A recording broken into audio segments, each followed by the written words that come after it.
Sveiki! Norėdami pateikti įrangos turinčios fluorintų šiltnamio efektą sukeliančių dujų inventorizacijos ataskaitą, turite prisijungti prie IVIX duomenų teikimo sistemos ir nustatymuose pasirinkti atstovaujamą ūkio subjektą. Toliau keliaujame į teikiamus duomenis. Čia matote, kad ūkio subjektas yra būtent jūsų atsiskaitomas ūkio subjektas. Ir jeigu pasirinktumėte mygtuką ieškoti, sistema jums išmestų visas jūsų ataskaitas.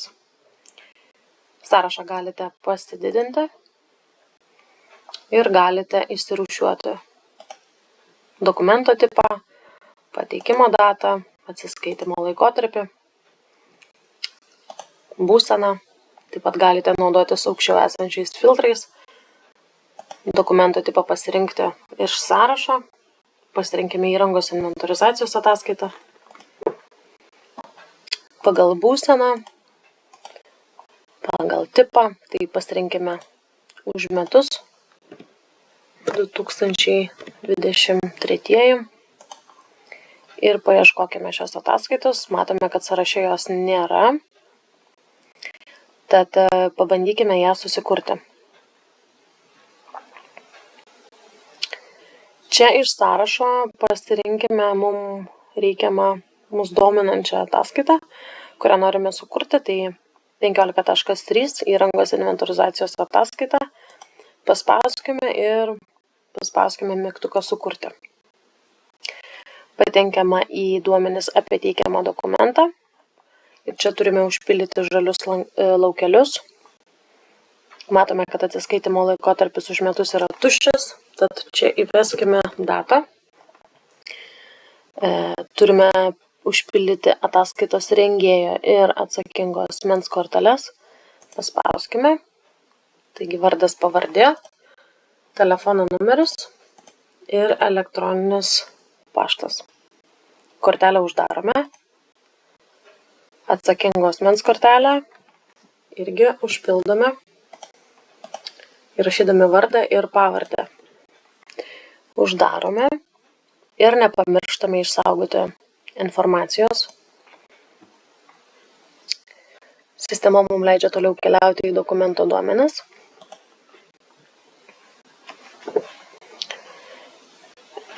Atsiduriame IAM2 formoje.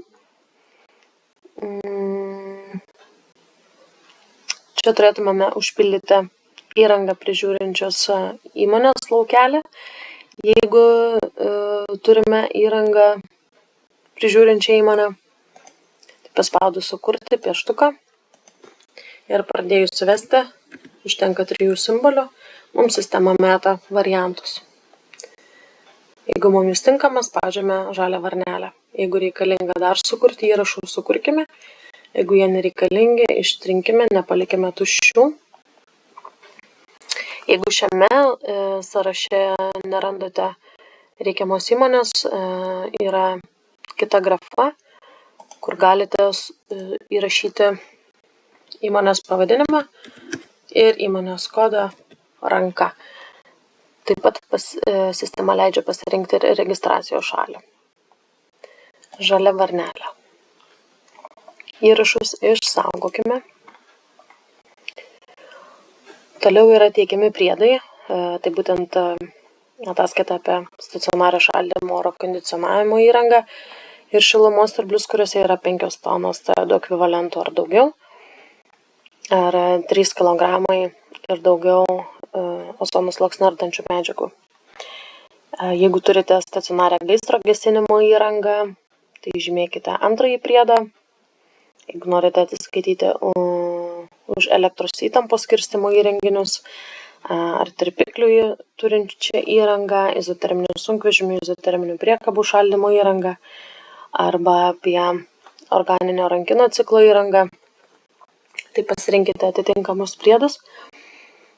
Taip pat gali būti įranga parduota arba kitaip perleista įmoniai, išmontuota arba galbūt šaldymo skystis yra pakeistas kitos rūšies medžiagomis, tuomet ūkio subjektas turėtų teikti 7. priedą.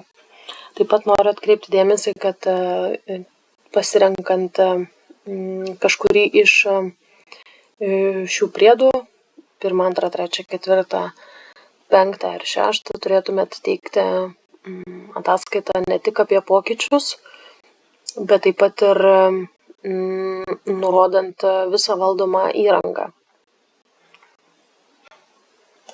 Pasirinkime pirmąjį priedą, ataskaitą apie stacionarią šaldymo oro kondicionavimo įrangą ir šilumos siurblius. Susiaktyvina mygtukas čia, kitas puslapis, arba kortelė viršuje. Tai galite tiek vieną, tiek kitą mygtuką spausti. Ir pereiname į mūsų teikiamą priedą. Čia sukurkime įrašą. Pieštukas, pasirinkime medžiagą arba mišinį. Tai tegul būna medžiaga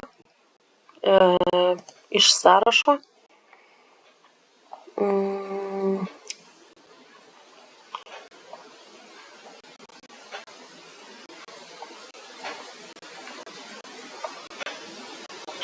Pasirinkime tetrafluoretamą. Mūsų teikiamas priedas yra būtent pirmasis. Įrenginio tipas tegul būna komercinė šaldymo įranga. Įrangos pavadinimą turite suvesti ranka. Taip pat kaip ir įrangos modelį.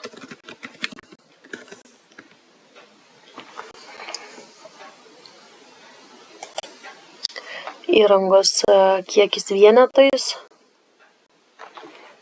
gali būti 1 vienetas ir jame cirkuliuoja 12 kg. Matome, kad sistema automatiškai perskaičiuoja, kiek bendrai yra F2 įrangoje. O jeigu mes paspausime žalią varnelę, tai pamatysime, kad sistema taip pat konvertuoja į tonas CO2 ekvivalentų mūsų įrašytą kiekį. Įrašą išsaugokime. Jeigu ataskaita yra paruošta, galite ją pateikti. Sistema paklaus, ar tikrai norite tęsti, paspauskite taip.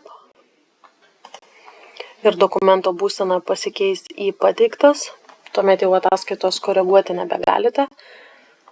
Jeigu atsakingas asmuo tikrinantis ataskaitą ras kažkokių netikslumų, lyginant su prieš tai pateikta informacija, tuomet jums ataskaita bus grąžinta, koregavimo pastabas matysite štai čia ir dokumento būsena pasikeis į grąžintas tikslinimui.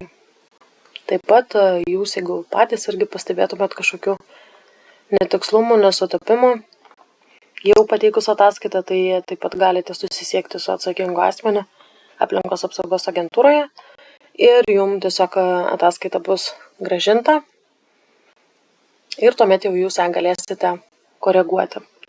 Nekurkite naujos ataskaitos už tuos pačius ataskaitinius metus.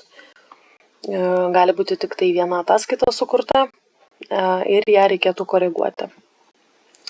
Tad sėkmės teikiant ataskaitas.